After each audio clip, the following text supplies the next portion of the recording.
अरे आ गई तुम। मैं तुम्हारा इंतज़ार कर रहा था कब से। और जो तुम्हें यहाँ पे छोड़ के गया है उसने तुम्हें समझा दिया ना कि क्या करना है? जी साहब, बहुत अच्छे से समझा दिया है। अरे वाह, ये तो बहुत अच्छी बात है। तुम्हें एक बात बताऊँ, आज तक मेरे पास बहुत सारी लड़की आई हैं, पर तुम जैसी लड़की ना इतनी खूबसूरत आज तक नहीं आई मेरे पास। और तुम मुझे एक बात बताओ, तुम इतनी खूबसूरत हो, तुम देखने में लगती हो कि ये काम करती होंगी, फिर ये काम क्यों कर रही हो? और तुमने अपना मुंह भी ढका हुआ है, ऐसा क्यों? वो क्या है ना साहब, हम ना इस काम में नए हैं, हमें ज़्यादा एक्सपीरियंस नहीं है, तो हमें शर्म आ रही थी, तो हमने इसलिए ही बस मुंह ढक लिया अपना इस कपड़े से। और हाँ साहब, आप ना बिल्कुल मत घबराइए, हम ना आपको शिकायत का कोई भी मौका नहीं देंगे। हाँ, ये बात तो तुमने बिल्कुल ठीक कही। मजबूरी इंसान से कुछ भी करा सकती है। वैसे तुम्हारा नाम क्या है? मेरा नाम माया है साहब। माया? नाम तो तुम्हारा बहुत सुंदर है। वैसे तुम रहने वाली कहाँ की हो? मैं यूपी से हूँ साहब। यूपी से? तो फिर इस काम में कैसे? वो क्या है ना साहब, मजबूरी इंसान से हर काम करवा देती है। घर की मजबूरियाँ ही कुछ ऐसी हैं कि इंसान हर काम कर लेता है। खैर मेरी छोड़िए। वैसे साहब, आपको देखकर ये लगता है कि आपको इस काम का बहुत ज़्यादा एक्सपीरियंस है। क्या कहा तुमने? एक्सपीरियंस? अरे एक्सपीरियंस तो मुझे इतना है कि जितनी मेरी एज नहीं है ना, उससे ज़्यादा तो लड़की आ चुकी है मेरे पास। और जितनी भी लड़की आई है ना, सबके सब माला माल होके गई है। और तुम भी आई हो ना आज मेरे पास, तुम फिक्र मत करो, तुम भी माला माल होके जाओगी। और तुम क्या कह रही थी कि तुम्हें एक्सपीरियंस नहीं है? अरे तुम उसकी फ़िक्र छोड़ दो बिल्कुल भी। मैं तुम्हें ऐसे ट्रेन कर दूंगा कि तुम ना हमेशा मेरे को याद रखोगी। अच्छा, तो आपने तो बहुत सारी लड़कियों के साथ ये सब किया होगा। हाँ हाँ, मैंने तुम्हें बताया तो कि मेरे पास बहुत लड़कियाँ आई हुई हैं। मैंने कम से कम 100-150 लड़कियों के साथ ये सब चीज़ें की हुई हैं। और अब ना तुम मेरा टाइम वेस्ट मत करो, तुम जल्दी से अपना ये पर्दा हटाओ और मेरे पास आके बैठो। अरे हाँ हाँ साहब, हटा रही हूँ मैं पर्दा। पर एक बात तो बताइए, आप ये सब काम कर रहे हैं, आपने कभी नहीं सोचा कि अगर इस बारे में आपके परिवार वालों को या फिर आपकी बीवी को पता चल गया तो वो क्या सोचेंगी आपके बारे में? क्या कहा तुमने? डर? अरे मैं क्यों डरूंगा? मैं तो जब डरूंगा ना जब मेरी बीवी को कुछ पता चलेगा। मेरी बीवी को कुछ पता नहीं चलेगा तो मुझे डर किस बात का?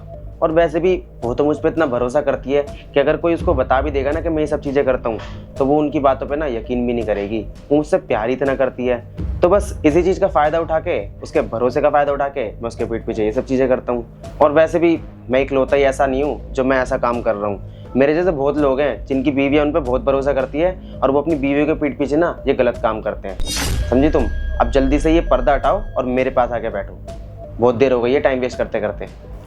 ठीक है साहब, मैं ये पर्दा हटाती हूँ।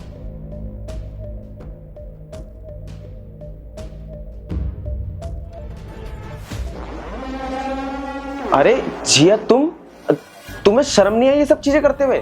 और तुम ये काम कब से कर रही हो? आज से और अभी से। तुम्हें थोड़ी सी भी शर्म नहीं आई ये सब हरकतें करते हुए? शक तो मुझे तुम पर बहुत पहले ही था, लेकिन हमेशा मैंने यही सोचा कि नहीं, ये मेरी गलतफहमी है। बहुत बार तुम्हारे कपड़ों में मुझे लिपस्टिक के निशान मिले, तुम्हारे कपड़ों में मुझे लड़कियों के बाल मिले, लेकिन मैंने अपने आप को कहकर ये समझा लिया कि नहीं, ऑफिस में और भी लड़कियां हैं, मेरी गलतफहमी हो सकती है। लेकिन नहीं, आज ना तुम्हारा असली चेहरा ना मेरे सामने आ गया है। मैं तो सोच भी नहीं सकती थी कि तुम ऐसे गिरे हुए इंसान निकलोगे। छी, मुझे तुम्हें अपना पति कहते हुए भी शर्म आ रही है। जिया देखो, प्लीज़ मुझे माफ़ कर दो। मैं जानता हूँ कि मुझसे बहुत बड़ी गलती हो गई है और मैं प्रॉमिस करता हूँ आज के बाद ऐसा कुछ भी नहीं करूँगा। वो दरअसल क्या है कि मेरे जितने भी दोस्त हैं ना ऑफिस के, वो सब यही काम करते हैं। ऑफिस के बाद वो लड़कियों से मिलते हैं और उनके साथ टाइम स्पेंड करते हैं। उन्हीं की संगति में मैं भी बिगड़ गया था और मेरी भी ऐसी आदत हो गई। मैं मानता हूँ कि मैंने गलती करी है, पर मैं ना आगे से ऐसा कुछ भी नहीं करूँगा। मैं तुमसे प्रॉमिस करता हूँ, प्लीज़ मुझे माफ़ कर दो।